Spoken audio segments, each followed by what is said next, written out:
2026 சட்டமன்ற தேர்தல் களம் சூடுபிடித்துள்ள நிலையில் ஒருபுறம் திருச்சியில் திமுகவின் பிரம்மாண்ட மாநாட்டு ஏற்பாடுகள் மாநாடு தொடங்க இருக்கிறது. மறுபுறம் அதிமுக பாஜக மற்றும் தாவேகாவை கூட்டணியில் இணைப்பதற்காக அதிமுக பாஜக கூட்டணியில் முயற்சிகள் மேற்கொள்ளப்பட்டு வருவதாக அரசியல் களம் பரபரப்படைந்திருக்கிறது. இந்த தேர்தல் களம் மற்றும் மாநாடு தாவேகாவின் முக்கியத்துவம் உள்ளிட்ட பல்வேறு அம்சங்கள் தொடர்பாக நம்மிடையே இந்த சிறப்பு அரங்கத்தில் விவாதிப்பதற்காக டாக்டர் ராமசேயோன் நம்மோடு இணைந்திருக்கிறார். அரசியல் விமர்சகர். புதுக்கோட்டை சீனிவாசன் அதிமுக தரப்பில் இணைந்திருக்கிறார். இருவரிடமும் கேட்கலாம். முதலில் டாக்டர் ராமசேயனிடம் கேட்கலாம். சார், இந்த திமுகவின் இந்த திருச்சி மாநாடு மிக பிரம்மாண்டமான முறையில் ஏற்பாடு செய்யப்பட்டு நடைபெற்று சட்ட நேரத்தில் தொடங்க இருக்கிறது. இந்த சூழ்நிலையில் மற்றொரு புறம் இந்த அதிமுக பாஜக கூட்டணியை பொறுத்தவரை அவர்கள் தரப்பில் ஒரு கூட்டணியை விரிவாக்கம் செய்யும் முயற்சியில் மறுபுறம் ஈடுபட்டிருக்கிறார்கள். இப்போது திமுக அந்த கூட்டணியானது ஒரு 26 கட்சிகளுடன் பிரம்மாண்டமான அந்த மெகா கூட்டணியை அமைத்திருப்பதற்கு இந்த எதிர்கட்சிகளின் கூட்டணி ஒரு வலிமையாக இருக்கிறது அல்லது விஜய் என்ற ஒரு ஃபேக்டர் இருப்பதால் ஏற்பட்டுள்ள ஒரு அச்சம் அல்லது அவர்கள் மீது உள்ள ஒரு தேர்தலில் என்ன முடிவு ஏற்படுமோ என்ற ஒரு கணிக்க முடியாத ஒரு சூழ்நிலை நிலவுகிறது. அதனால தான் இத்தனை வியூகங்களுடன் திமுக களத்தை சந்திக்கிறது என்ற ஒரு பார்வை இருக்கிறது. உண்மையிலேயே ஓவர் லக்கேஜாக இருக்குதா சார் அது திமுக கூட்டணி? தீரர்கள் கோட்டமாம் திருச்சியில் இன்றைக்கு திருப்புமுனை மாநாடாக 10 லட்சத்துக்கும் அதிகமான நிர்வாகிகள் கலந்து கூடிய சரித்திரமிக்க மாநாடு நடைபெற உள்ளது. இந்த சூழ்நிலையில் விஜயை தங்கள் கூட்டணிக்கு கொண்டு வர எப்படி திமுகவிற்கு பல அணிகள், இளைஞர் அணி, மாணவர் அணி, மீனவர் அணி, வழக்கறிஞர் அணி என்ற அணி இருக்கிறதோ அதுபோல பல பேட்டிகளில் நான் சொல்லியது போல பாரதிய ஜனதா கட்சிக்கு CBI, ED, income tax department, election commission of India என்ற 4 அணிகள் இருக்குது. அதில் தற்பொழுது சிபிஐ என்று சொல்லக்கூடிய மத்திய புலனாய்வுத்துறையை பயன்படுத்தி ஏற்கனவே விசாரணை முடிந்த நிலையில் மீண்டும் நாளை விஜய் நேர்காணல் தொடங்க இருக்கிறார் என்ற சூழலில் அவரை விசாரணை என்ற பெயரை நாளைக்கு டெல்லிக்கு அழைத்திருக்கிறார்கள். அங்கே நாளை டெல்லியிலே நடைபெற போவது அந்த கரூரிலே 41 பேர் இறந்தது சம்பந்தமான விசாரணை அல்ல. எப்படியாவது விஜயை மிரட்டி தங்கள் வழிக்கு கொண்டு வந்து கூட்டணியில் சேர்க்க வேண்டும் என்பதற்கான கூட்டணி பேச்சுவார்த்தை தான். அது நாளைய தினம் பார்த்தீர்கள் என்றால் நாங்கள் ஆரம்பத்திலிருந்தே சொல்லி கொண்டு இருக்கிறோம். தமிழக வெற்றி கழகம் என்பது பிஜேபியினுடைய பி டீம் என்பது நாளையோ அல்லது நாளை மறுநாளோ நிச்சயமாக நாங்கள் சொன்னது உண்மை. விஜய் பிஜேபியினுடைய பி டீம் என்பது நிச்சயமாக தெரிய வரும். ஆனால் நயினார் நாகேந்திரன் இப்போ மறுப்பு தெரிவிச்சிருக்காரு. தஞ்சாவூரில் சற்று முன்பளித்த பேட்டியில் நயினார் நாகேந்திரன் எந்த விதமான அபிஷியல் பேச்சுவார்த்தையை நடத்தல. இது இந்த மாதிரி வதந்திகளுக்கெல்லாம் நாங்கள் வந்து பதில் சொல்ல முடியாது, அத்தகைய அவசியமும் இல்லைன்னு இருக்காரு. பாஜகவில் இந்த இளைஞர் அணியில் முக்கிய பொறுப்பில் இருக்கக்கூடிய வினோத் செல்வம் அவரும் வந்து தாவேகா தலைவர் விஜயை வந்து கடுமையாக விமர்சிச்சிருக்கிறார். இந்த நயினார் நாகேந்திரன் தமிழக பாரதிய ஜனதா கட்சியினுடைய தலைவர். அவருக்கு டெல்லியில் என்ன நடக்கும் என்பது பற்றியெல்லாம் அவருக்கு அறிந்திருக்க வாய்ப்பில்லை. கூட்டணி தமிழ்நாட்டில் தானே, கூட்டணி தமிழ்நாட்டில் தான் இருந்தாலும் அங்கே முடிவு செய்ய வேண்டியது அமித்ஷாவும் மோடியும். முடிவு செய்துவிட்டு இங்கே நயினார் நாகேந்திரனிடம் தெரிவிப்பார்கள். நயினார் நாகேந்திரனுக்கு கூட்டணியை பற்றி முடிவு செய்யவோ அல்லது கூட்டணியில் யார் அங்கம் வகிக்க வேண்டும் என்பதற்கோலாம் அவருக்கு அதிகாரம் கிடையாது. அதே போல வினோத் செல்வம் வந்து விஜய் விமர்சிப்பதெல்லாம் ஊரை ஏமாற்றுவதற்கு. விஜய் நிச்சயமாக அதிமுக பாரதிய ஜனதா கட்சியுடன் கூட்டணி சேருவதற்கு வாய்ப்புகள் இருக்கிறது. யார் எங்கு சேர்ந்தாலும் திமுக கூட்டணி வலுவாக இருக்கிறது. திமுக கூட்டணி நீங்கள் சொல்வது போல் எக்ஸ்ட்ரா லக்கேஜ் அல்ல. நாங்கள் யாரையும் வலிய சென்று அழைக்கவில்லை. அவர்களாக விரும்பி வந்தார்கள். அண்ணா அறிவாலயம் நோக்கி வந்தவர்களை தாயுள்ளத்தோடு ஒரு தாயாக நலம் காக்கும் விரும்பியாக திமுக தலைவரும் தமிழக முதலமைச்சருமான திரு முத்துவேல் கருணாநிதி ஸ்டாலின் அவர்கள் அரவணைத்து கொண்டார். உங்கள் வீட்டிற்கு விருந்தினர்கள் வந்தால் எப்படி நீங்கள் வரவேற்பீர்களோ அதுபோல கூட்டணி கட்சிகள் எங்களிடம் வரும்போது நாங்கள் அவர்களை தாயுள்ளத்தோடு அரவணைத்துக் கொள்கிறோம். அதிக கட்சிகள் வந்திருக்கிறார்கள் என்பதால் அது எக்ஸ்ட்ரா லக்கேஜ் அல்ல. ஒரு கூட்டு குடும்பம், மிகப்பெரிய கூட்டு குடும்பமாக இன்றைக்கு திமுக திகழ்கிறது. தமிழ்நாட்டின் மிகப்பெரிய கூட்டு குடும்பம் திமுக. ஓகே சார், சரி, உங்கள் முதல் கட்ட கருத்தை எடுத்துக்கிறேன். புதுக்கோட்டை சீனிவாசன் சார், இந்த வணக்கம். புதுக்கோட்டை சீனிவாசன் நம்ம ராமசேயன் என்ன சொல்றாருன்னா, இந்த மாதிரி தமிழக வெற்றி கழகத்தை வந்து முதலில் அதிமுக இந்த கூட்டணி முயற்சிகளுக்கு இந்த கரூர் தேர்தல் சம்பவத்துக்கு பிறகு சில முயற்சிகளை மேற்கொண்டார்கள். அதன் பின்னர் அதிமுக தரப்பு கைவிட்டது. இப்போது மீண்டும் பாரதிய ஜனதா கட்சி முயற்சி செய்து கொண்டிருப்பதாக, அது அஃபிஷியல் இல்லை, அன்அஃபிஷியல் தான். ஆனாலும் அப்படி நடப்பது தேவையா? ஒருவேளை இங்கே ஒரு பெரிய கூட்டணி இருக்குது, இங்கே 2-3 கட்சிகள் தான் அதிமுக பாஜக கூட்டணியில் இருப்பதால் இத்தகைய ஒரு சூழ்நிலை இருக்குதா சார்? ஏன்னா பாரதிய ஜனதா கட்சியினோட செய்தி தொடர்பாளரே சொல்கிறாரு, இந்த தேர்தல் போர்க்களத்தில் ஒரு வெற்றி வீரராக வருவதற்கு விஜய்க்கு வரலாற்றில் ஒரு முக்கியமான வாய்ப்பு ஏற்பட்டிருக்கிறது, அதை அவர் பயன்படுத்திக் கொள்ள வேண்டும் என்று பாரதிய ஜனதா கட்சியின் ஒரு மாநில செய்தி தொடர்பாளர் பிரசாத் அவர் சொல்கிறார். இதே போல் அதிமுக கூட்டணியில் இருக்கக்கூடிய அந்த புரட்சி பாரதம் கட்சியின் பூவை ஜெகன்மூர்த்தியும் தாவேக்கா வந்தால் 100% வெற்றி உறுதியாகிவிடும், இப்பொழுது நாங்கள் வெற்றி கோட்டை நெருங்கி கொண்டிருக்கிறோம் என்று கூறுகிறார். தாவேக்கா இந்த கூட்டணியில் சேர்ந்தாதான் வெற்றி பெற முடியுமா சார்? நீங்கள் எப்படி ஃபீல் பண்ணுறீங்க சார்? அதாவது சார், மரியாதைக்குரிய சேயன் சார், அவர் சிபிஐ உடைய விசாரணை அமைப்பையே அவர் கொச்சைப்படுத்துறார். அதாவது ஏதோ பிஜேபியோட பார்ட்டி ஆபீஸ் சிபிஐ மாதிரி ஒரு கருத்தை வைக்கிறார். இது ஒரு குறுகிய அரசியல். கரூர்ல நடந்த அந்த நிகழ்ச்சிக்கு அவர் இப்ப வாய்தா அட்டன் பண்ணிட்டு இருக்கிறாரு, விசாரணைக்கு அவர் போயிட்டு இருக்கிறார். மற்றபடி கூட்டணி சிபிஐ அலுவலகத்துல தீர்மானிக்கப்பட்டது மாதிரி ஒரு சொல்ல முடியாது. அதாவது இது முற்றிலும் வதந்தி தான். தமிழ்நாடு பாஜகவுடைய தலைவர் பலமுறை சொல்லிட்டார். அதாவது கழகத்தினுடைய பொதுச் செயலாளர் எதிர்கட்சி தலைவர் ஐயா எடப்பாடியார் ஒரு அறைகூவல் வச்சாங்க. இந்த தர்மத்திற்கு எதிரான இந்த ஆட்சியை வீட்டுக்கு அனுப்பணும், இந்த ஒத்த சிந்தனை உள்ள எல்லா கட்சிகளும் இணைஞ்சு வாங்க அப்படின்னு முதல்ல ஒரு அறைகூவல் விடுத்தது எடப்பாடியார் தான்.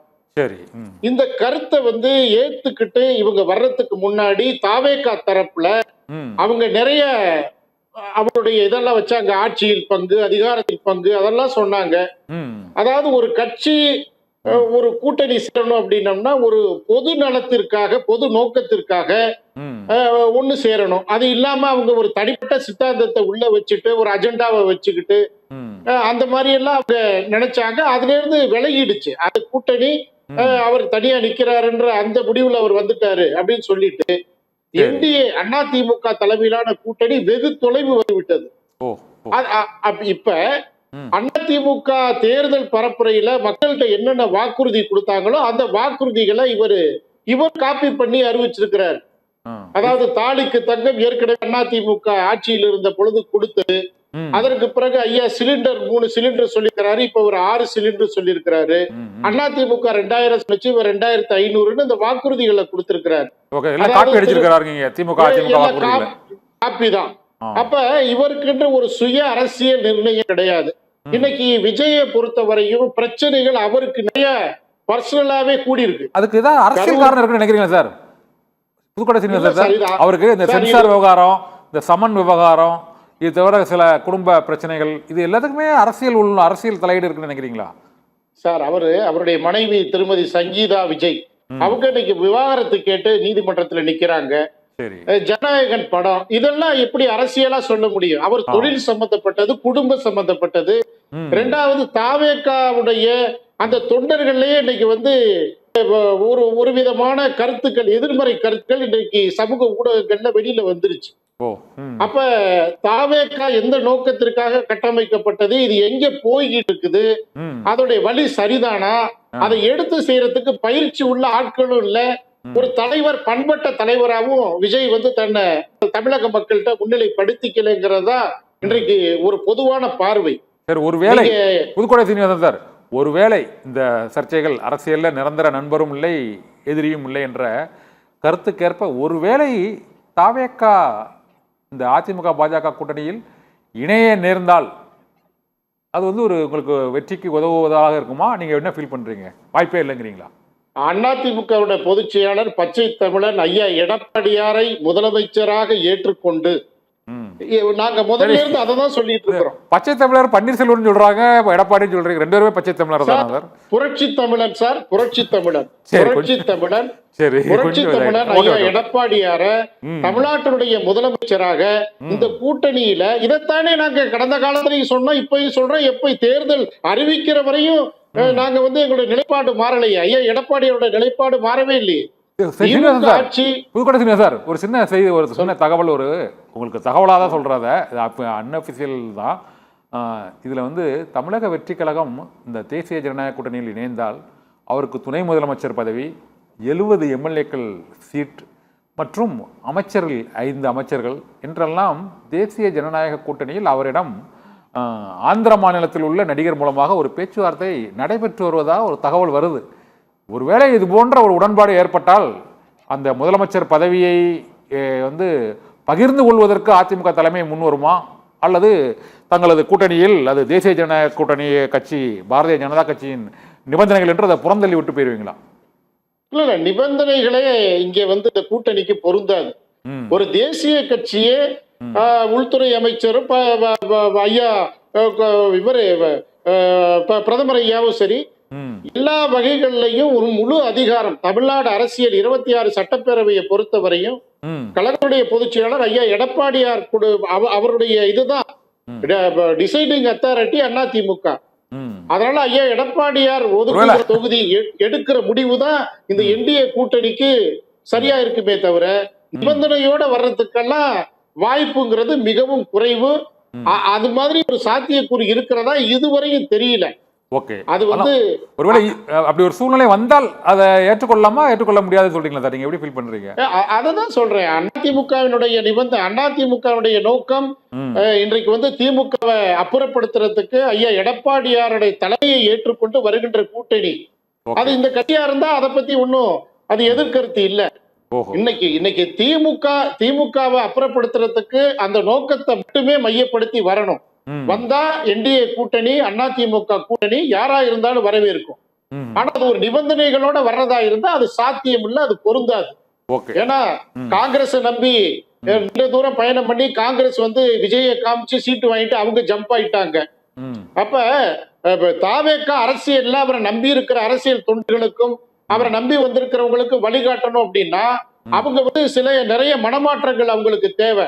அவங்க அரசியல நெடுந்தூரம் பயணம் பண்ணணும் அப்படின்னா என்டிஏ கூட்டணியில அவங்க வந்து எந்த நிபந்தனையும் இல்லாம வந்தா அதை வந்து அதிமுக பரிசீலிக்கும். அதுல மாற்று கருத்து இல்ல. நிபந்தனைகளை ஏற்க முடியாது. ஆனா உள்துறை அமைச்சர் அமித்ஷா சொன்னா என்ன ஆகும்னு தெரியாது இப்போதைக்கு நிலவரம். சார், தமிழ்நாட்டுடைய தலைவர் ஐயா எடப்பாடியார் தான் இந்த கூட்டணிக்கு தலைவர். அவர் எடுக்கிற முடிவுக்கு அவர் தான் முடிவு பண்ணுவார். அந்த முடிவை ஏத்துக்கிடுவீங்க நிச்சயமா சார். சரி, ஓகே. சீனிவாசன் முதல் கட்ட கருத்தை எடுத்து ராமசீனிவாசன் சார்கிட்ட போறேன். ராமசீனிவாசன் சார், இந்த தமிழக வெற்றி கழகத்தை கூட்டணியில் இணைப்பது மற்றும் அதை தவிர்ப்பது என்ற சர்ச்சை வந்து தொடர்ந்து கொண்டே இருக்கக்கூடிய ஒரு சூழ்நிலையில் இப்போது அவர் என்ன சொல்றாருன்னா, அவருடைய சொந்த பிரச்சனைகளுக்கும் சிபிஐக்கும் சம்பந்தம் இல்லை, சிபிஐ சமநிலைப்பது வழக்கமான விசாரணை நடைமுறை தான், கூட்டணிக்காக சிபிஐ எல்லாம் பயன்படுத்த மாட்டார்கள், நாங்கள் அது எந்த விதமான நிபந்தனைக்கும் அதை உட்பட மாட்டோம் என்று இருவேறுபட்ட கருத்துக்கள் இப்போ வந்து நிலவி வருது. ஆனால் விஜயோட அந்த தேர்தல் வாக்குறுதிகளை பொறுத்தவரை 2 கட்சிகளின் வாக்குறுதிகளை மேம்படுத்தும் வகையில் இந்த வாக்குறுதிகள் வந்து இருக்குது. இந்த சூழ்நிலையில் தாவேகா வியூகத்தை, தாவேகாவோட செல்வாக்கு இருக்கக்கூடிய இந்த தேர்தல் களத்தில் அதை முறியடிப்பதற்காகத்தான் காங்கிரஸ் கூட்டணி தேமுதிகவோட கூட்டணி ஓபிஎஸ் கட்சிக்குள் இணைத்தது என்ற ஒரு விமர்சனம் இருக்கு. உண்மையிலே தாவேகாவை எதிர்கொள்வதா இந்த கூட்டணியில் இவ்வளவு தூரம் கட்சிகள் சேர்க்கப்பட்டதா சார்? திமுகவை பொறுத்தவரை விஜயோ தமிழக வெற்றி கழகமோ ஒரு பொருட்டல்ல. காங்கிரஸை நாங்கள் ஏதோ புதுசாக கூட்டணியில் சேர்க்கலை. 2016 சட்டமன்ற தேர்தலிருந்து 2019 பாராளுமன்ற தேர்தல், 2021 பாராளுமன்ற தேர்தல், 2024 பாராளுமன்ற தேர்தல், 2019 ஊரக உள்ளாட்சி தேர்தல், 2022 நகர்ப்புற உள்ளாட்சி தேர்தல், 5 இடைத்தேர்தல், கிட்டத்தட்ட 12 தேர்தலில் தொடர்ந்து காங்கிரஸோட கூட்டணியில் இருக்கிறோம். இந்த தேர்தலில் இன்னொன்று பார்த்தீங்கன்னா, இந்திய அரசியல் வரலாற்றிலே ஒரு அரசியல் கட்சி தொடர்ந்து 4 தேர்தல்களில் ஒரே கூட்டணி கட்சிகளோடு சந்திப்பது இதுதான் முதல் முறை. ஒரு கூட்டணி எங்களோடு 2019 கூட்டணி சேர்ந்த கட்சிகள் அனைத்தும் 4வது முறையாக 2 பாராளுமன்ற தேர்தல், 2 சட்டமன்ற தேர்தலை சந்திக்கிறோம். ஒரு கட்சி கூட கூட்டணியை விட்டு வெளியேறல, புதிதாக தான் கட்சிகள் சேர்ந்திருக்கு. அதனால ஏதோ விஜய்க்காக நாங்கள் இல்லை சொல்லிடுறேன், விஜய்க்காக நாங்கள் காங்கிரஸை சேர்த்தோங்கிறதுலாம் இல்லை. காங்கிரஸ் எங்களுடைய சகோதரர், ராகுல் காந்தி எங்களுடைய ரத்த சொந்தம், அதில் எந்த மாற்று கருத்தும் இல்லை. ஒரு கூட்டு குடும்பத்திலே பாகம் பிரிக்கும் பொழுது கூட்டு குடும்ப உறுப்பினர்களையே ஒரு கருத்து வேறுபாடு ஏற்படுவது உண்டு.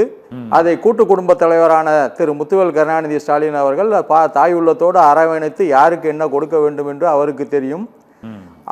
கேட்பது கூட்டணி கட்சிகளுடைய உரிமை, அதை தாயுள்ளத்தோடு எங்களுடைய தலைவர் கொடுத்து விடுவார். அதனால நீங்க நினைக்கிற மாதிரி அந்த கருத்து வேறுபாடு, இந்த ஒரு கருத்து வேறுபாடும் திமுக கூட்டணியில் இல்லை. டிஎம்கே கூட்டணி இஸ் இன்டாக்ட். காங்கிரஸ் கூட மட்டும் கொஞ்சம் அதாவதுங்க ஒரு சகோதரருக்குள்ள ஒரு சின்ன கருத்து வேறுபாடு எடுத்துட்டாங்க. வாழ்த்துல வாழ்த்துக்கு ரெண்டு பேருமே பிரதரை சொல்லலையா? நீங்க தான் பிரதர் சொல்றீங்க. பிரதர் தாங்க, என்னைக்கும் பிரதர் தான். ராகுல் காந்தி திரு முத்துவேல் கருணாநிதி ஸ்டாலினுடைய இளைய சகோதரர் தான், அதுல எந்த மாற்று கருத்தும் இல்லை. திருமதி சோனியா காந்தி, திரு ராகுல் காந்தி, திரு முத்துவேல் கருணாநிதி ஸ்டாலின் அவர்கள் நல்ல அண்டர்ஸ்டாண்டிங்கில் இருக்க காரணத்தினால தான் இந்த கூட்டணி பலமாக இருக்குது. நீங்கள் நினைக்கிற மாதிரி அது அது உடைய போது விஜயோட சேர போதெல்லாம் அது மீடியாவோட கனவு, எதிர்கட்சியோட கனவு. சரி, இப்போ சீனிவாசன் சொன்னதில் முக்கியமானது விஜயோட பிரச்சனைகளுக்கு காரணம் அவர் தானே வழியே, அது அரசியல் உள்நோக்கம் இல்லைங்கிறீங்க. அது ஜனநாயகன் படத்தை சென்சார் போர்டு நிறுத்தினதுக்கு பிறகு இந்த 4 அணி சொன்னல பிஜேபியில், ஐடி, இடி, எலெக்ஷன் கமிஷன், சிபிஐ 4 அணியோட இப்போ சென்சார் போர்டையே 5வது அணியாக சேர்த்துட்டாங்க பாரதிய ஜனதா கட்சி. ஜனநாயகன் படத்தை நிறுத்தியது என்பது விஜயை மிரட்டுவதற்காக செய்யப்பட்ட செயல். அது கொடுமையிலும் கொடுமை என்னன்னா, ஜனநாயகம் படத்தை தணிக்கை குழு மூலம் நிறுத்தினதை கூட கண்டிக்க வக்கில்லாத விஜய் தன்னுடைய படத்தை நிறுத்துறாங்க. பலாயிரம் கோடி கணக்கான பணம் போடப்பட்டிருக்கு. அந்த தயாரிப்பாளர் இன்னைக்கு நடுத்தருவில் நிற்கிறாரு. அதை கூட கண்டிக்கிறதுக்கு பயந்து கொண்டு அதை கண்டிக்க ஒரு வார்த்தை முதலமைச்சர் அவர்கள் கண்டிச்சார். வழக்கு இருக்கு, அர்த்தல மறு ஆய்வு இருக்கு. பாதிப்பு தனக்கு பாதிப்பு, தன்னை பாதிப்பையே தட்டி கேட்க முடியாதவர் நாளைக்கு இந்தியா தமிழக மக்களை என்ன பாதுகாப்பார்? ஒண்ணு. ரெண்டாவது, சொந்த வாழ்க்கையில இவ்வளவு பிரச்சனை ஏற்படுது, சொந்த வீட்டில் உள்ள மகளிரை காக்க முடியல, இவர் போய் நாட்டு மகளிரை காப்போன்னு ஸ்டேட்மெண்ட் விடுறாரு. மகளிர் தினம்லாம் விஜய் எதுக்கு கொண்டாடுறாரு? விஜய்க்கு மகளிர் தினம் கொண்டாடுவதற்கு அருகதை இருக்கா சொல்லுங்க? தன்னுடைய வீட்டினுடைய மனைவி தன்னை நம்பி 28 ஆண்டுகள் வாழ்க்கை நடத்தியவர் நீதிமன்ற படிக்கட்டுகளிலே நாடி நீதிமன்ற கதவுகளை தட்டி எனக்கு அந்த வீட்டிலே வசிக்க உத்தரவு கொடுங்கள் என நீதிமன்றத்திடம் நாடி பரிகாரம் கேட்கக்கூடியவர். தனிப்பட்ட பிரச்சனை இல்லைங்க, அது பாத்துக்கிறேன்னு சொன்னதே அகங்காரம், அலட்சியம். அதை கைத்தட்டி சிரிக்கிறாங்களா மகளிர்? அவங்க வீட்டுல இந்த பிரச்சனை இருந்தா அதை ஒத்துப்பாங்களா? அதனால நீங்க ஒன்னே சிந்திக்கணும். வீட்டை காக்க தவறியவர் நாட்டை காக்க முடியாது. விஜய் ஒரு அரசியல் தலைவர் அல்ல, விஜய் ஒரு நடிகர் தான். பல அரசியல் தலைவர்கள் இது போன்றதான் இருந்திருக்கிறார்கள் என்று விஜய் தமிழ்நாட்டில் இந்த மாதிரி ஒரு அரசியல் தலைவர் இவ்வளவு அலட்சியமாக போல மற்றபடி 2 மனைவி 2 மனைவி 3 மனைவி இல்லைங்க, 10 மனைவி கூட வச்சுக்கிட்டோம். அவர்கள் நீதிமன்ற படிக்கட்டுகளை தட்டியதில்லை. இந்த மாதிரி ரெண்டு குழந்தைகளை பெற்றெடுத்து 2ம் வளர்ந்த குழந்தைகள் இருக்கும் பொழுது ஒரு மனைவி, அதுவும் வெளிநாட்டில் இருந்து திருமணம் செய்து கொண்டு வந்த வெளிநாட்டு வாழ் இந்தியராக இருந்தவர் எனக்கு இந்தியா வந்தா எனக்கு வசிக்க வீடு கொடுங்கன்னு நீதிமன்றத்தை கேட்கக்கூடிய நிலையில இருக்காரு. அப்படிங்கக்குள்ள இவர் எப்படி நாட்டுக்கு நல்ல தலைவராக இருக்க முடியும்? தாய் மாமன் சீர் சொல்றார்ல, தன்னுடைய மகளுக்கு என்ன சீர் செய்திருக்கிறார்? தன்னுடைய மகள் இவரோடு இருக்கிறாரா? மகன் இவரோடு இருக்கிறாரா? மனைவிக்கு இவர் என்ன செய்திருக்கிறார்? அதெல்லாம் யோசிச்சு பாருங்க. நான் பட்டு சேலை கொடுப்பேன், மோதிரம் கொடுப்பாங்கிறது, தான் வீட்டு மக்களுக்கு சோறு போட முடியாதவர் ஊருக்கு விருந்து வைப்பாருன்னு சொன்னா கூரை ஏறி கோழி பிடிக்க முடியாதவன் வானை ஏறி வைகுந்தத்தை காட்டுவாங்கிற கதையா இருக்கு உங்க வாதம். ஓகே, ஆனா இவ்வளவு நாள் அமைதியா இருந்துட்டு இப்ப எலெக்ஷன் வரப்போற நேரத்துல போய் செங்கல்பட்டு கோர்ட்ல போய் நீங்க அந்த டைவர்ஸ் நீ வழக்கு தொடர்றது காரணம் அது ஒரு அரசியல் பின்புலம் இருக்குன்னு ஒரு விமர்சனம். அதெல்லாம் இல்லைங்க, அது அந்த அம்மையார் பாவம், அவர் பாதிக்கப்பட்டவர். தயவு செய்து அந்த அம்மையாரோட உரிமையோ அந்த அம்மையாரோ கொச்சப்படுத்தாதீங்க. அவங்க நம்ம சகோதரி, தமிழ்நாட்டை தேடி வந்த சகோதரி திருமதி சங்கீதா. விஜய் தான் அவங்கள கொச்சப்படுத்துறாங்கன்னா நம்மளும் கொச்சப்படுத்தக்கூடாது. அவங்களுக்கு என்ன கஷ்ட நஷ்டமோ பொறுக்க முடியாம மன உளைச்சலினுடைய வெளிப்பாடா நீதிமன்றத்துக்கு போயிருக்காங்க. அதை போய் தேர்தல் நேரத்தில் போனாங்கன்னு சொன்னா தப்புங்க. அது மாதிரிலாம் தயவு செஞ்சு பேசக்கூடாதுங்க. விஜய் கொச்சைப்படுத்தலாம், நீங்களும் நானும் அதை பேசக்கூடாது. பொதுவாக ஒரு விமர்சனம் வைக்கிறாங்க. இல்ல அது தவறு. அந்த அம்மையார் என்ன மன உளைச்சலில் இருந்தார் என்பது அந்த அம்மையாரை கேட்டால் தான் தெரியும். ஒரு தமிழகத்தை நாடி வந்த பெண், தேடி வந்த பெண், நீதி கிடைக்கவில்லை, நீதிமன்றத்தை நாடுகிறார், யாரோ தூண்டுதலில் நாடுகிறார் என்று சொல்வது முற்றிலும் தவறு. பாதிக்கப்பட்டிருக்கிறார்ல, அதை ஒத்துக்கிறீங்கல்ல? பாதிக்கப்பட்டவர் தானே சங்கீதா? சங்கீதா பாதிக்கப்பட்டவரா இல்லையா? பாதிக்கப்பட்டவர் தானே. பாதிக்கப்பட்டவர் நீதிமன்றத்தை நாடுகிறார். அதெல்லாம் அந்த அளவுக்கு அதையும் அடுத்தவங்க தூண்டாங்கங்கிறீங்க. இல்ல அது செலிபிரிட்டிங்கிறதுனால நீங்க அந்த மாதிரி சொல்றீங்க. அடுத்தவங்க தூண்டுறாங்கன்னு விஜய் தரப்புல சொல்லல, விஜய் ரசிகர்கள் மற்றபடி பொதுவா ஒரு விமர்சனம். யாருடைய தூண்டுதலிலும் அந்த அம்மையார் நீதிமன்றத்துக்கு செல்லவில்லை. பாதிக்கப்பட்டவர் நீதிமன்றத்தை நாடுகிறார், உரிமையை கோருகிறார். அதை போய் நம்ம அவர் தூண்டாங்க, அவர் பாதிக்கப்பட்டிருக்காரு நீங்க ஒத்துக்கிறீங்கல்ல, ஒத்துக்கொண்டுள்ள நிலையில நீதிமன்றத்தை நாடுறது சட்டப்படியா உரிமை கோர்றாரு, அதுல என்ன தவறு? சரி, இதுல அரசியல் ரீதியா பின்னணி இல்லை. ஆனா அவரோட ஜனநாயகன் படம் மற்றபடி மற்ற வழக்குகள் அதுல வந்து அரசியல் ரீதியா தூண்டுதல் இருக்கு. ஜனநாயகன் படத்திலையும் இந்த சிபிஐ வழக்கிலையும் அவரை தேசிய ஜனநாயக கூட்டணிக்கு கொண்டு வருவதற்கு அழுத்தம் கொடுக்கப்படுகிறது. அந்த அழுத்தத்திற்கு நிச்சயமாக விஜய் பலியாவார், அதுல எந்த சந்தேகம். உங்க கருத்து நம்ம ராமசாமி சார், நம்ம புதுக்கோட்டை சீனிவாசன் சார், இப்போது உள்ள அந்த அதிமுக, பாரதிய ஜனதா கட்சி மற்றும் பாட்டாளி மக்கள் கட்சி கூட்டணியை பொறுத்தவரை இந்த திமுக கூட்டணியை எதிர்கொள்வதற்கான முழுமையான அந்த வலிமை இல்லை அப்படிங்கிற ஒரு கருத்து இருக்கு. நீங்க எப்படி பாக்குறீங்க சார்? இந்த 3 கட்சியா போதுமா சார்? அதாவது திமுக கூட்டணியில ஒரு 22 கட்சி வச்சிருக்காங்க சார். பிப்ரவரியில தான் இந்த கூட்டணி பேச்சுவார்த்தை, அந்த தொகுதி பங்கீடெல்லாம் பேசினாங்க. ஒரு 4 கட்சி 5 கட்சி காங்கிரஸ் உட்பட பேசியிருப்பாங்க. மற்றபடி இதுவரையும் அதாவது மனங்கள் இணையவில்லைன்னு சொல்லுவாங்க. மனங்கள் இணைந்திருக்கிறது, தொண்டர்கள் இணையவில்லை. இந்த கூட்டணியை பத்தி திமுக கூட்டணியில் இருக்கிற தொண்டர்கள் இன்னைக்கு அண்ணன் சொல்றாரு பாருங்க, ஏதோ காங்கிரஸ் திமுக எல்லாம் அண்ணன் தம்பியா. ஏன் சார், அதாவது இவரு மாணிக் தாக்கூர் என்ன சொன்னாரு, பிரவீன் சக்கரவர்த்தி என்ன, மாணிக்க தாக்கூரும் பிரவீன் சக்கரவர்த்திக்கும் காங்கிரஸ்ல என்ன ரோல் இருக்கு? they are not deciding factors, they have no role to play. Sir, முலாம் பூசுறாங்க, ஒரு முலாம் பூசி இந்த கூட்டணிக்கு வந்து ஏதோ பெரிய வெயிட்டேஜ் மக்கள்கிட்ட இருக்க மாதிரி ஒரு பிரேம் பண்றாங்க. ஆனா அது உண்மை இல்ல. சூரியசந்திரன், தொண்டர்கள் வந்து திமுக கூட்டணியில மற்ற கட்சிகள்ல இணையலன்னு சொல்றீங்க. அதிமுக தொண்டர்கள் இணைஞ்சிருக்காங்களா சார்? பல அணிகளா இருக்குல்ல சார்.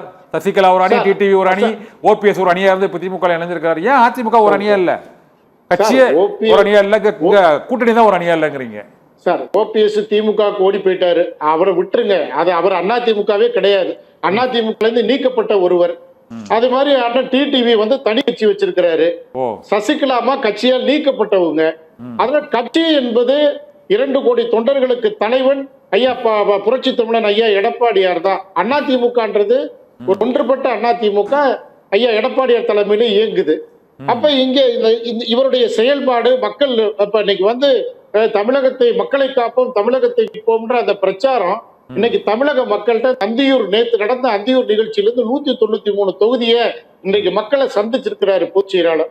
அப்ப மக்கள்கிட்ட இருக்கிற மிகப்பெரிய ஒரு ஆரவாரம், ஆதரவு, இதெல்லாம் வந்து பல்வேறு கட்சிகள் தேர்தல் அறிவிக்கும் காலத்திற்குள்ளேயே ஒரு வலுவான கூட்டணி, இந்த வலுவான கூட்டணி மக்களோடு சேர்ந்து திமுக கூட்டணியை வீழ்த்துறதுக்காக களத்துல நிக்குது. இதுதான் வந்து நீங்க வந்து யதார்த்தத்தை பார்க்கணும். இன்னைக்கு மாநாடு நடத்துறாரு முதலமைச்சர், திருச்சியில மாநாடு நடத்துறாருன்னா இந்த அரசின் மீது உள்ள குறைகளையும் மக்கள் மீது வந்து அதாவது 5 ஆண்டுகள்ல மக்கள் மிகப்பெரிய அளவு ஏமாற்றப்பட்டிருக்காங்க. இதை வந்து மறைக்கணும். இதை மறைக்கணுங்கிறதுக்காக இது மாதிரி மாநாடெல்லாம் போட்டு கட்சிக்காரங்களையாவது நம்ம குஷிப்படுத்தி வச்சுக்குவோம் அப்படிங்கிற நோக்கத்துலதான் திமுக மாநாடு நடத்துதே தவிர இதுல வந்து இன்னைக்கு என்ன சார் தமிழ்நாடு தலை குனியாது? என்ன சார் இன்னைக்கு வந்து சட்டம் ஒழுங்கு, போதை நடமாட்டம், விலைவாசி உயர்வு, இவ்வளவு பிரச்சனைகள், அன்றாட மக்களுடைய பிரச்சனைகள் இந்த 5 வருடத்துல தீர்க்காம மாநாடு போட்ட மக்கள் ஓட்டு போட்டுருவாங்களா சார்? இது வந்து நியாயமா? இத வந்து தரைத்தளத்திலிருந்து வேற என்ன பண்ணணும்? இல்ல வேற என்ன பண்ணணும்? அவங்க கட்சி மாநாடு போடுறாங்க, நீங்க பேருந்து பரப்புரையில பண்றீங்க. இது அவங்களோட கட்சிக்குள்ள அணுகுமுறை. மாநாடே போடக்கூடாதுங்களா சார்? மாநாடு தவிர வேற எதுவும் பண்ணலங்கிறதா குற்றச்சாட்டு. குறைகளை மக்கள் விரோத போக்க வந்து கடைபிடிச்சிட்டு மாநாடு மூலமா மக்கள்கிட்ட ஓட்ட வாங்கிடலான்னு தப்பு கணக்கு போட்டா அது என்ன சார் நியாயம்? அதனாலதான் இன்றைக்கு அதிமுக கூட்டணி மக்கள்கிட்ட செல்வாக்கு பெற்றிருக்குது. நிறைய கருத்துக்கு வரேன். ராமசாமி சார், அவர் வந்து தமிழகத்தில் பல்வேறு தரப்பினரும் பாதிக்கப்பட்டிருக்கிறார்கள் என்ற ஒரு கருத்தை சொல்றாரு. இந்த மாநாடுகள் போடுவதன் மூலமாக வந்து மக்களை ஏமாற்றுவதற்கான முயற்சி அப்படின்னு சொல்றாரு. உண்மையிலே மக்கள் வந்து சட்டம் ஒழுங்கு மற்றும் விலைவாசி உயர்வால் பாதிக்கப்பட்டிருக்கிறார்கள் என்ற குற்றச்சாட்டை ஒவ்வொரு பிரச்சார பயணத்திலும் எடப்பாடி பழனிசாமி அதை மக்கள் மத்தியில் சொல்லிட்டே தான் வராரு. நீங்க என்ன இப்ப சொல்றீங்க? திமுக மாநாடு ஏன் நம்ம புதுக்கோட்டை சீனிவாசன் வயிற்று எரிகிறார் என்று தெரியவில்லை. மாநாடு போடுவது என்பது திமுகவோட கட்சி. அவங்களுக்கு எங்களுக்கு வந்து 10 லட்சம் பேரை திரட்டக்கூடிய தகுதி இருக்கிறது, பலம் இருக்கிறது. இன்னைக்கு தலைவர் கூட்டி இருக்கிறார். அவர் ஒரு அழைப்பு முரசொலியில் விழுத்தவுடன் நாங்கள் எல்லாம் ஓடுகிறோம். இல்ல அவங்களும் அவங்களுக்கு என்ன பாதிப்பு? ஏதோ 2011 2021 அதிமுக ஆட்சி காலத்தில் பாலாறும் தேனாரும் ஓடுனது மேலேயும் இப்போ ஒண்ணுமே ஓடலைங்கிற மாதிரியும் பேசுறாரு. அந்த 10 ஆண்டு கால அதிமுக ஆட்சியில் நடைபெறாத கொலைகளா இப்போது நடைபெறுது. நல்லா யோசிச்சு பாருங்க. தூத்துக்குடியில துப்பாக்கி சூடு நடந்ததை டிவியில பார்த்து தெரிஞ்சுக்கிட்டேங்கிற முதலமைச்சர் எடப்பாடி வாழ்ந்த தமிழ்நாட்டில் நம்ம வாழ்ந்துகிட்டு இருக்கோம். ஒரு முதலமைச்சர் ஒரு உளவுத்துறை கையில் வைத்திருக்கிறவர் நான் டிவியை பார்த்து தான் துப்பாக்கி சூடே தெரிஞ்சுக்கிட்டேங்கிறாரு. ஏன் புரட்சி தமிழர்னு சொல்றாரு தெரியுமா? ஊர்ந்து தவழ்ந்து முதலமைச்சர் ஆனதுனால தான் அவரை புரட்சி தமிழருங்கிறாரு. என்ன புரட்சி எடப்பாடி இல்ல என்ன புரட்சி பண்ணிருக்காரு சொல்லுங்க? இந்த 5 ஆண்டு ஆட்சி காலத்துல மக்களுக்கு எல்லா திட்டங்களும் சென்றடைந்திருக்கிறது. ஒவ்வொரு தமிழகத்தில் உள்ள அனைத்து வீடுகளிலும் ஒரு பயனாளி இருக்கிறார். திராவிட மாடல் ஆட்சியில் வந்து ஒவ்வொரு திட்டமும் ஒவ்வொரு வீட்டினுடைய கதவை சென்றடைந்திருக்கிறது. இன்றைக்கு ஒவ்வொரு வீட்டிலும் ஒரு பயனாளி இருக்கக்கூடிய சூழல்ல, இன்றைக்கு ஆட்சிக்கு நிறைவு பெறக்கூடிய சூழல்ல, இன்றைக்கு ஆளுங்கட்சியை சேர்ந்த நிர்வாகிகள், சட்டமன்ற உறுப்பினர்கள், அமைச்சர் பெருமக்கள் தங்களுடைய தொகுதிக்குள் சென்று அரசு விழாக்களில் கலந்து கொள்வதும் பிற விழாக்களில் கலந்து கொள்வதும் மக்களோடு மக்களாக இருக்கிறார்கள். இதே சூழல் 2021 அதிமுக ஆட்சி நிறைவு பெறும் பொழுது இருந்ததானா? இல்ல. பல எம்எல்ஏக்கள் தங்கள் ஊருக்கே போக முடியல, கருப்பு கொடி காட்டினாங்க. இன்றைக்கு ஆன்டி இன்கம்பன்சி வேவ் என்று சொல்லக்கூடிய எதிர்ப்பலை என்பது ஒன்று இல்லவே இல்லை. மக்கள் ஏற்றுக்கொண்டார்கள். மீண்டும் திரு முத்துவேல் கருணாநிதி ஸ்டாலின் அவர்களை முதலமைச்சராக்க மக்கள் தயாராகி விட்டார்கள். 7வது முறையா திமுக திரும்பி ஆட்சி அமைக்க போகுது. நிறைவு கருத்தா ஒரு கேள்வி கேட்கிறதா? தமிழக வெற்றி கழகம் மற்றும் அதிமுக பாஜக உள்ளிட்டவை கூட்டணியாக இணைந்து தேர்தலை சந்திக்கும் சமயத்தில் திமுகவால் அதை எதிர்கொண்டு வெற்றி கொள்ள இயலும் என்று நீங்க நினைக்கிறீங்களா? திமுக கூட்டணி பலமாக இருக்கிறது. திமுக அரசினுடைய திட்டங்கள் எல்லா வீட்டுக்கும் சென்றடைந்திருக்கு. இந்த சூழ்நிலையில அதிமுக, பாரதிய ஜனதா, விஜய் 3 பேர் சேர்ந்தாலும் அது ஒரு பொருந்தாத கூட்டணி. அந்த கூட்டணி வந்து நல்ல ஆட்சி அகற்றத்துக்காக சேர்ந்த சந்தர்ப்பவாத கூட்டணி என்று அந்த கூட்டணியை மக்கள் புறந்தள்ளி திராவிட மாடல் ஆட்சியை மீண்டும் கொண்டு வருவார்கள். அதில் எந்த சந்தேகமும் இல்லை. Okay sir. Pudukkottai Srinivasan sir, இந்த தமிழக வெற்றி கழகம் இல்லாமல் உங்களால் இந்த இவ்வளவு பெரிய கூட்டணியை வந்து வெல்ல முடியும்னு நீங்க நம்புறீங்களா சார்? சார் அதுல நிச்சயமா சார், இது ஒரு பொன்விழா கண்ட ஒரு இயக்கம் சார், அனைத்து அண்ணா திராவிட முன்னேற்ற கழகம். 3 கட்சிகள் தான் இருக்கு இப்போதைக்கு. பெரிய கட்சிகள் என்று ஒரு 3 கட்சிகள் தான் இருக்குது இப்போ கூட்டணியில. இல்ல சார், 5 கட்சி இருக்குது சார். அதாவது அதிமுகவை நம்பி தமிழக மக்களை நம்பி அதிமுக இது வந்து தொடர்ந்து மக்களுக்கு நல்லது செய்து ஆட்சியில வந்து சிறப்பான திட்டங்களை கொடுத்து மக்களை கவர்ந்த கட்சி அதிமுக. அதனால அதிமுக தனித்து வெல்லமை உள்ள ஒரு இயக்கம் இன்றைக்கு கூட்டணியில் அடிக்கிறாங்கன்னா அது மக்கள் செல்வாக்கு, மக்களுடைய விருப்பத்தை ஒரு கூட்டணி கட்டமைக்கிறது. அதிமுகவுடைய கூட்டணியை மக்கள் விருப்பத்திற்கு ஏற்ப கூட்டணி. திமுக கூட்டணி மக்களின் அவநம்பிக்கையை பெற்ற கூட்டணி. இன்னைக்கு அண்ணன் பேசுறாங்க பாருங்க. அதாவது தேர்தலுக்காக இப்ப வந்து ஓபிஎஸ் வந்து அதிமுக இருந்தாரு. அதிமுக நீக்கப்பட்டதற்கு பிறகு ஓபிஎஸ் எவ்வளவு நாள் சார் கூட்டணியில இருந்தாரோ எந்த விதமான நிபந்தனையும் இல்லாமல் நான் அதிமுக இணையதுக்கு தயார்னு சொன்னாரு. அவரை ஏன் சேர்க்கவே இல்லை? தேர்தல் நெருங்கி விட்டது, வேற வழி இல்லை, அதனால அவருங்க கூட்டணியில இணையறாரு. தலைமைக்கு பாதிப்பு வந்துரும் தான், இபிஎஸ் தலைமைக்கு பாதிப்பு வந்துரும் தான் பயந்துட்டு சேர்க்கல. ஒரு தொண்டர்களுடைய மன வருத்தத்தை அதிகமாக பெற்றவர் ஓபிஎஸ். கட்சியை வந்து கட்சி அலுவலகத்துல பூந்து ஒரு வெறியாட்டம் நடத்தி கட்சியை வழக்காடு மன்றத்துக்கு கொண்டு போய் சின்ன பின்னப்படுத்தினார். திமுகவுடைய பி டீமா இருந்து செயல்படுத்தினார். இதுக்கு முன்னாடி சார், இதுக்கு முன்னாடி ஜேஜா அணிகள் பிரியும் போது இதே மாதிரி மோதல்கள் நடந்திருக்காங்க, திரும்ப ஒன்னா சேர்ந்திருக்காங்க சார். இந்த முறை சார் யாருமே செய்யாத துரோகம் ஓபிஎஸ் செஞ்சிருக்காரு. என்ன துரோகம்? இன்னைக்கு வந்து ஆமா புரட்சி தலைவி அம்மா தானங்க இன்னைக்கு வந்து அவருக்கு அடையாளப்படுத்தி அரசியல் அழகு பார்த்தாங்க. திமுக சேருவதற்கு முன்னால புதுக்கோட்டை சார் திமுக இணைந்தது துரோகம் என்று கூறுகிறீர்கள். அதற்கு முன்பு அவர் அதிமுகவுக்கு என்ன துரோகம் செய்தார் சொல்லுங்க சார். அதிமுக இருந்துட்டு அம்மா மறைவுக்கு பிறகு பராசக்தியுடைய வசனத்தை பார்த்து நான் வந்து படிச்சேன், அது எனக்கு பிடிக்கும்னு திமுகவுக்கு புகழாரம். அது சட்டமன்றத்துல மறைந்த முதலமைச்சர் கலைஞர் கருணாநிதியோட மறைவை ஒட்டி இரங்கல் தீர்மானத்துல அவர் பேசியது சார். பொதுக்கூட்ட மேடையிலே பேசினார் அவரு. சார் திமுக ஆட்சி சிறப்பான ஆட்சின்னு சர்டிபிகேட் கொடுத்தாரு சார். அது இப்போ கடைசியா சேருவதற்கு முன்னால சார் ஆட்சி சிறப்பாக உள்ளதால் சர்டிபிகேட் கொடுத்தாரு. ஆமா, இந்த ஆட்சியை போய் யாராவது சொல்லுவாங்களா? அப்ப திமுக அவரு. ஆமா சார், அதாவது இவங்க என்னதான் பேசினாலும் அநாகரிகமான அரசியலை இவங்க கொண்டு வர்றாங்க. இந்த அநாகரிகமான அரசியல் வந்து மக்கள் பார்த்துக்கிட்டு தான் இருக்கிறாங்க. அண்ணன் எடப்பாடி கழக பொதுச் செயலாளர் எடுக்கின்ற அத்தனை முயற்சிகளும் மக்களுக்காக.